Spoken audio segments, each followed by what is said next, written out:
We will now look at further steps that needs to be followed in order to prepare your data for further analysis. And what we're going to have a look at is how to clip your raster data. Now, in the previous practical, you did clip vector data, but you need to be aware that there are different clip tools, used in ArcMap. And we're going to have a look at the one that's used for raster data specifically.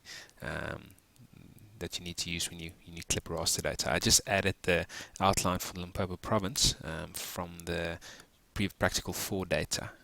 It's not included in your practical 5 data, so just get it from your practical 4 tutorial data.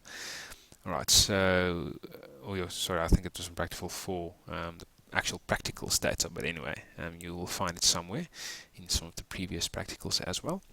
Alright, so what we need to do is we need to locate the clip tool. So we're going to go back to our toolbox, data management, raster, and then we can have a look at raster processing. And there you'll see there's a clip tool. Now it's important that when you're going to clip raster data, that you use this clip tool. If you're going to clip vector data, there's a clip tool under extract analysis tool. That's for vector data and vector data only. Okay, so this one is for raster data, the one on data management, raster processing clip. So I'm going to open that, and I'm going to say the data set I want to clip is my rain raster, and the output extent, again you can have a look at the help, will be the Limpopo province, the outline of the province.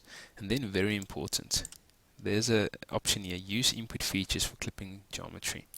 Mark this, okay, because what you will see if you don't mark that, it will clip the extent. You will get a kind of a square. You won't clip to the exact boundaries. If you want to clip to the exact boundaries of the province, you need to select this little box here. So ensure that you select that, and then specify your output. So it's going to be rain.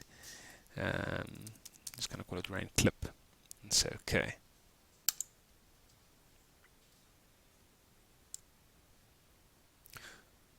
Now you can see a new data set added to ArcMap, rain clip. If I turn off rain raster, you can see it's matched to the extent of my province. Alright, so that's how you perform a clip using raster data.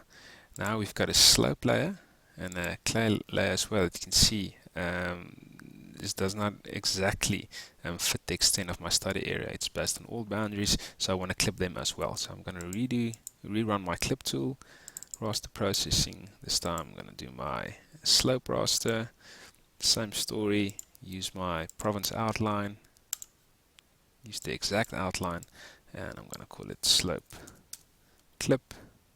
Okay.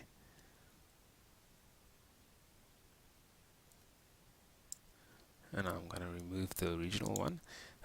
You'll note there's a little gap here in terms of your data.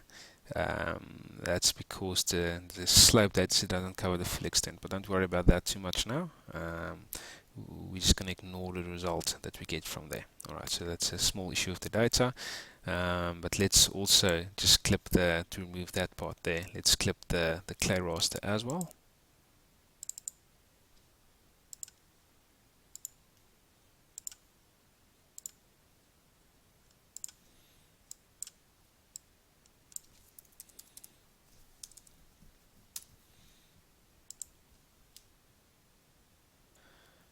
And now we can remove clay raster as well.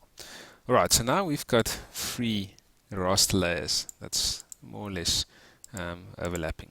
Okay, so what we would like to do now is we're going to combine these layers in an analysis a bit later. We're going to do what we call an overlay analysis with these data sets. But before we can do that, we just want to make sure we understand our data set. So I'm going to open the attribute table of the clay layer. And what you can see now is that we have a value field. Now that is the field that the raster is going to use. When you do an analysis, it's going to use the value field here. We also have a description of what 1 means. 1 means it's a clay percentage of 50%, 15 to 35. A value of 2 means smaller than 15, 3 larger than 35. So you need to be aware for the clay data set, what 1 means, what 2 means, what 3 means, what 4 means. Now what we're going to do is we're going to do an analysis. We're going to combine clay, slope and rain, and it's basically the same idea that you did for practical 4 for the vector analysis. And what we're going to say now is we're going to try to identify which areas are the optimal for certain agricultural processes. So we're going to say we're working from a scale of 1 to 5, 1 being least suitable, 5 being the most suitable. So by combining clay, slope and rainfall, we are going to try to identify the areas most suitable for some sort of agriculture. Okay, so what this means is an area where we have no data, should be a 0, because we have no information for that data on our scale of 1 to 5. Okay, it can't be 1 because we don't have any information on that. But we will say if the clay percentage is more than 35, we might say, okay, that's a 5, that's our optimal. 15 to 35, we might say that's a 4, and smaller than 15 might be, a 2, not a 3. Let's say it's a 2. So we're gonna rate each of these criteria and then combine them in an analysis. Now what we first would like to do now is we're going to do a reclassification in order to change these values to something between 1 and 5.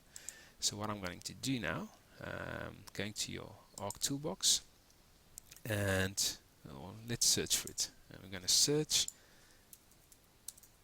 reclassify and hit enter. And there you will see is a reclassify spatial analyst tool, and that's the one that we are going to use. So I'm going to click reclassify spatial analyst tool, and then I'm going to input my clay layer,